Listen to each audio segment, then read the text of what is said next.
Rockets in the air, tanks and troops moving on the ground. The conflict between Israel and Palestinian militants in Gaza has been reignited and is growing. Yesterday, the Israeli Air Force carried out a blitz of attacks against targets across the region. This wave of airstrikes is part of Israel's renewed offensive against Hamas. That's the Palestinian militant group that controls Gaza. It started with Israel's assassination of a Hamas senior military commander. That killing was in response to days of rocket fire coming from Gaza.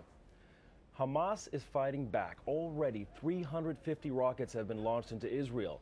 Though many of those rockets are being intercepted by Israel's sophisticated missile defense system called the Iron Dome, some are getting through.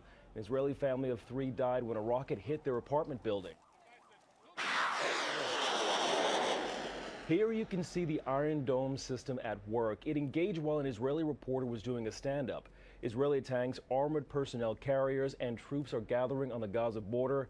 It is a clear sign a ground offensive could be imminent. Joining us is Professor Alon Ben-Meir, Senior Fellow at NYU Center for Global Affairs. Professor, good morning. Morning to you. How are you? I'm well. Now, this situation is disturbing. Is this just the beginning? Could we see a full-scale ground offensive between Hamas and Israel? It is absolutely conceivable that this can happen. But if I may, just want to correct one point.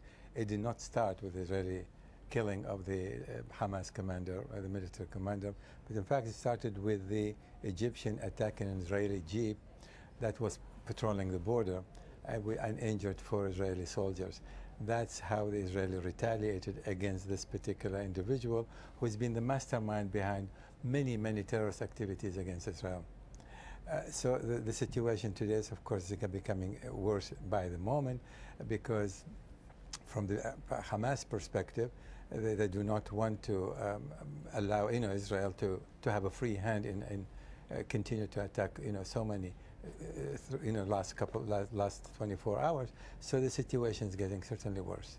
So it's getting certainly worse. If we could backtrack to that reason, would you say that that is the major trigger for the explosion of violence right now, or are there other factors? No, I really don't think so. I think there are at least 3, 4 different other factors. First of all, there is very intense rivalry within Hamas leadership.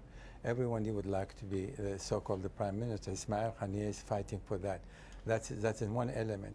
There's a tremendous conflict between Hamas and the Palestinian Authority, who is trying now to achieve an observer state in the United Nations.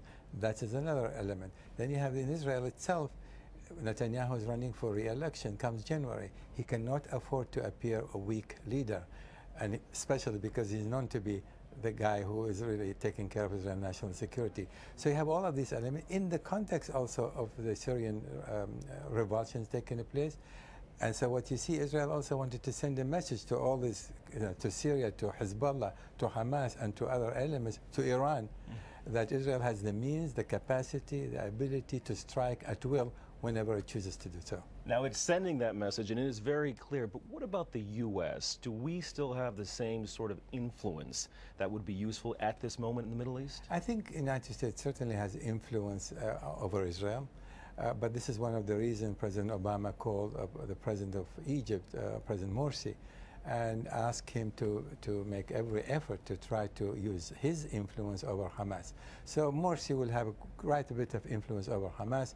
The United States, President Obama certainly has influence over Israel, and both are going to try to temper the situation in order to prevent escalation. Because from what I'm understanding and talking to many Israelis throughout the day today, that Israel is in fact prepared to undertake major incursion into Gaza along the line of the 89-88.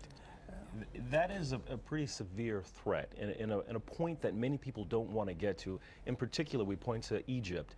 What specifically do you think the Egyptian president may be able to do, if anything?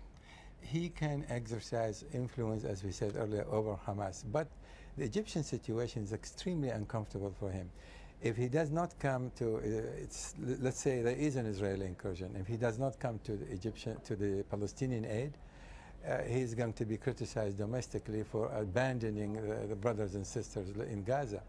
And if he does, it is conceivable that the Egyptian involvement could humiliate the Egyptian army, if there's any such an involvement. And the third, of course, element, does he really want to undermine the Israeli-Egyptian peace treaty. So all of this has to be taken into mix. If I can predict, I would say that there is, yes, a likelihood of major incursion, but it is possible to prevent it. Looking forward, do you think that they can get to the peace table? Is that possible? Not in the foreseeable future. It is possible perhaps between Israel and Fatah in the West Bank, but as long as Hamas continue to call for the destruction of Israel, and as long as they are not willing to abandon violence as a mean by which to achieve their political objective, that's not going to happen.